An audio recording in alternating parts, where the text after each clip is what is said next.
Hello friends, welcome to Disha study tips. और आज मैं आप लोगों को बताने वाली हूँ process of home science in research या basic research methods in home science.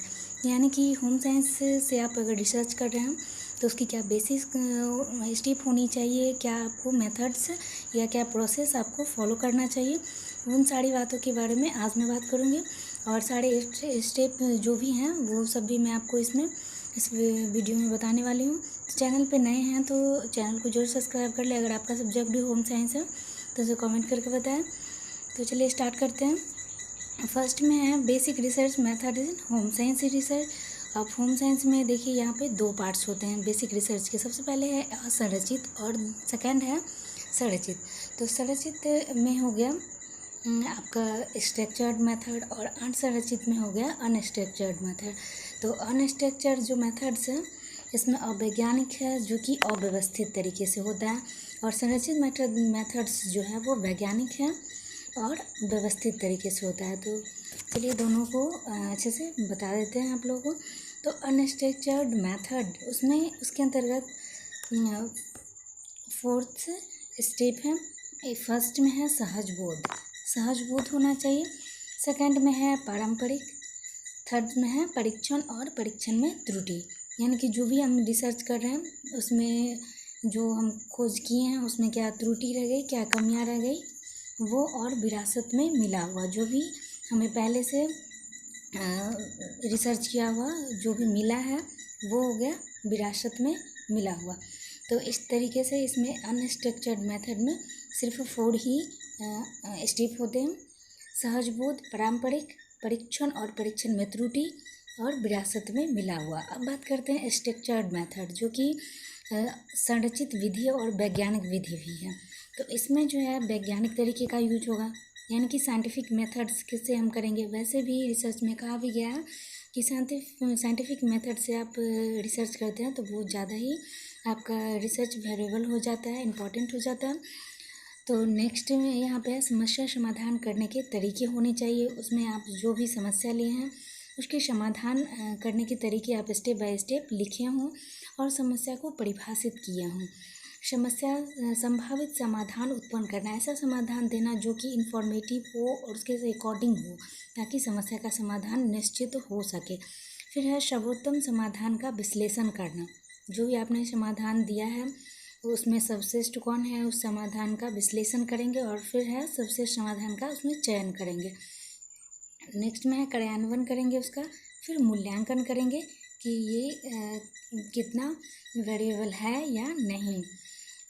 उसी में एक एग्जाम्पल दिया हुआ है कि सफल तो कोई समस्या नहीं है, वही जारी रखे। असफल फिर वैकल्पिक समाधानों का पुनरीक्षण अन्य संभावनाओं की खोज पे होता है। तो ये हो गया।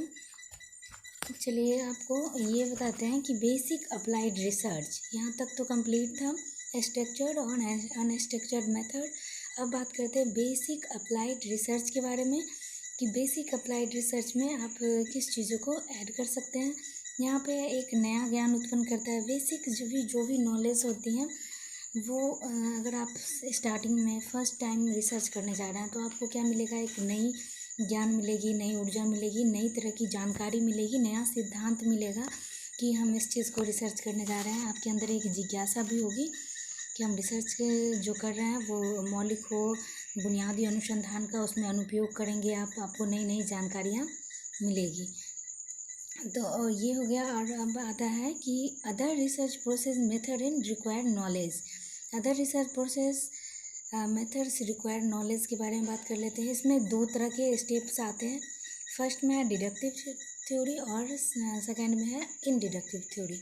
तो डिडक्टिव मतलब निगमनात्मक सिद्धांत, यानी कि निगमन सिद्धांत भी जिसे कहते हैं, और सेकेंड में है आगमनात्मक सिद्धांत जिसे इनडिडक्टिव थ्योरी कहते हैं।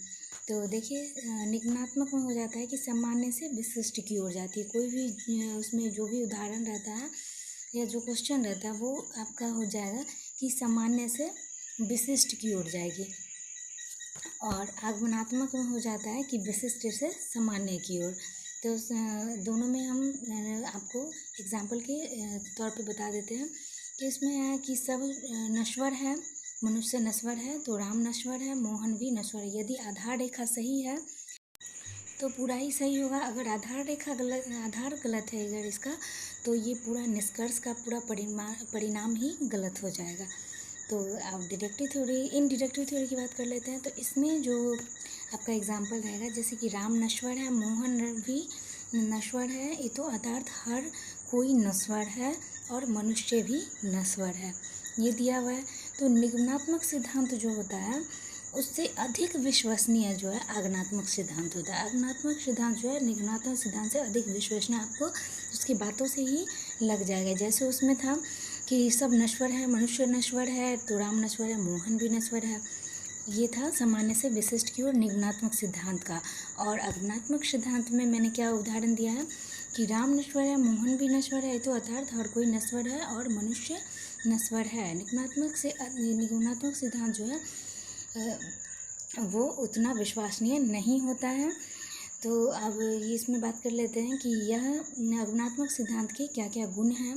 तो ये पुराने मौजूदा जो भी पुष्टि होते हैं उसे पूरा करने में मदद करता है और यह नए ज्ञान की खोज करने भी आपकी मदद करता है। तो उम्मीद है आप लोगों को के लिए ये वीडियो इन्फॉर्मेटिव रहा होगा। अगर कहीं पे कोई प्रॉब्लम हुई होगी या फिर नहीं समझ में आया होगा तो मुझे आप कमेंट कर सकते हैं। तो आज के लिए बस इतना ही। Thanks for watching. Thank you.